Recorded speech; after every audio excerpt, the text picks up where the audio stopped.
Hey there, fellow gardeners. Today, we're diving into something really close to my heart, how certain plants are actually bringing dead soil back to life all across America.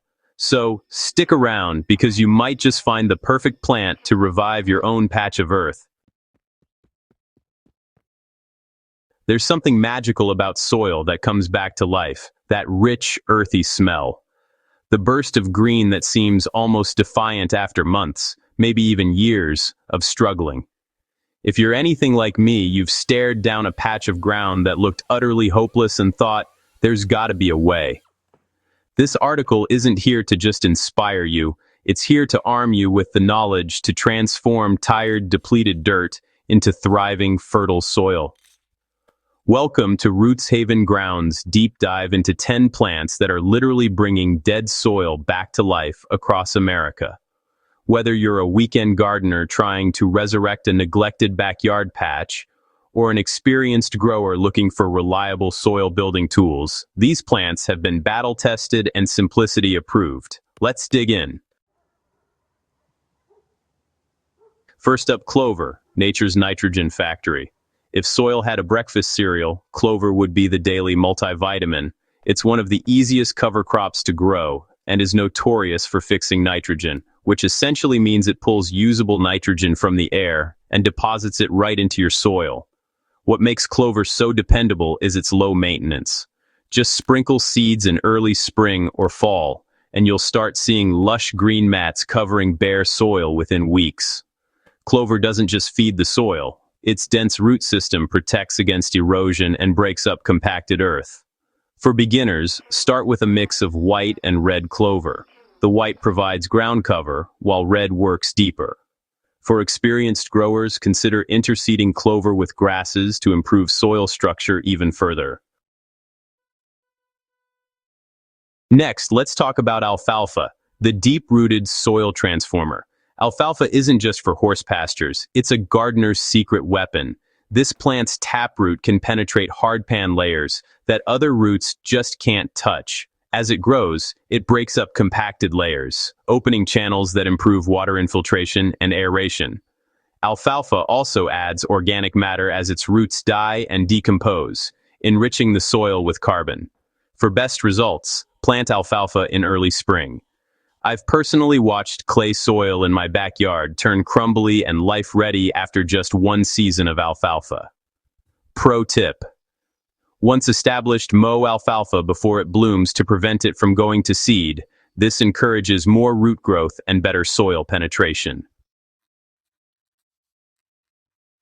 Need results fast? Buckwheat grows like crazy and does wonders in as little as a month. It's excellent at scavenging phosphorus, pulling this essential nutrient up from deep in the soil and making it available for future crops. Buckwheat is especially helpful in summer when other cover crops slow down. Its rapid growth smothers weeds and protects bare ground from erosion. I often plant buckwheat between vegetable beds. It's like giving your soil a quick, powerful espresso shot. Remember, buckwheat doesn't overwinter well, so plant it as a seasonal quick fix rather than a year-round crop. Have tough soil? Meet the daikon radish, nature's own subsoiler. Its massive roots can reach downward over 2 feet, breaking up dense clods and creating channels that future plant roots will love.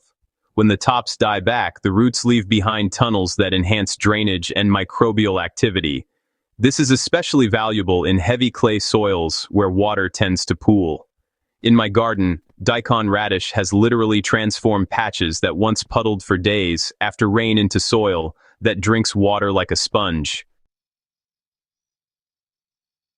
Sunflowers aren't just bright and cheerful, they're powerful phytoremediators. That means they can absorb pollutants and excess minerals, like lead and cadmium, from soil. Farmers and gardeners across the United States use them to clean up contaminated spots. These tall giants have deep roots and huge leaves that improve soil structure and support beneficial insect life. Plant sunflowers in early spring. They'll bloom all summer and help pull nutrients up from deeper layers, making them available to future plantings. Even if your soil isn't contaminated, sunflowers still boost organic matter when cut and turned under after blooming. Legumes like beans and peas deserve a shout-out because they're both productive crops and hard-working soil builders. Through their symbiotic relationship with rhizobium bacteria, they fix nitrogen and enhance soil fertility while giving you fresh peas and beans to harvest. I plant a mix of bush beans, pole beans, and peas in early spring. When they finish producing, I mow them down and let them decompose right where they grew. It's like a slow-release fertilizer that builds tilth and invites earthworms back into the ground. Don't underestimate this dual-purpose strategy. Tasty harvests and rich soil in the same season? Yes, please. Mustard greens are famous for their ability to suppress soil-borne pests and diseases. They release naturally occurring compounds that act like gentle fumigants, reducing harmful nematodes and pathogens that have built up over time. Grow mustard as a cover crop in fall or spring, then till it into the soil before it flowers. This green manure adds organic matter and helps reset your soil ecosystem. I've used mustard greens specifically where I've struggled with root rot in tomato beds, and the results were impressive: healthier plants and fewer disease flare-ups the next season. While buckthorn itself isn't something you want in your yard, beware, it's invasive in many regions. The concept of dynamic accumulators is worth exploring. These plants, like comfrey, yarrow, or chicory, mine nutrients from deep layers and bring them up into their leaves. Comfrey, in particular, is a rock star in nutrient-poor gardens. Its leaves are rich in potassium, calcium, and other micronutrients. You can chop and drop them over your beds as a nutrient mulch that feeds the soil as it decomposes. Plant these around the perimeter of your garden and use their foliage as a homemade green mulch. It's like delivering natural fertilizer from your own backyard. Before winter sets in and your soil lies exposed and vulnerable, plant oats. They're a winter cover crop that protects against erosion, suppresses weeds, and adds organic matter in early spring. Oats don't fix nitrogen, but they improve soil structure and feed soil microorganisms with plenty of carbon. When spring arrives, mow them down and let their roots decompose in place.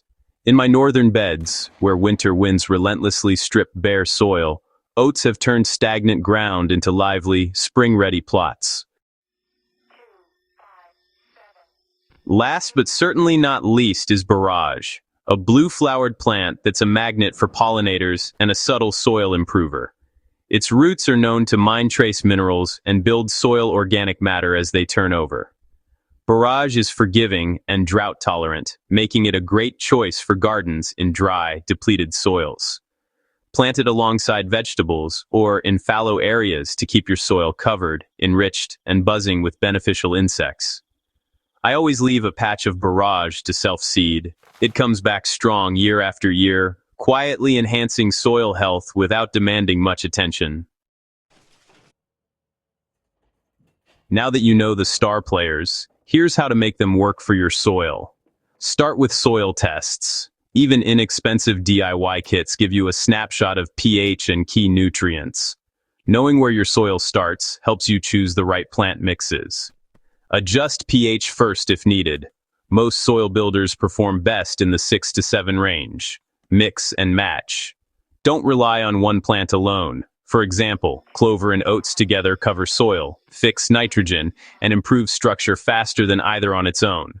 Leave cover crops in place as long as possible.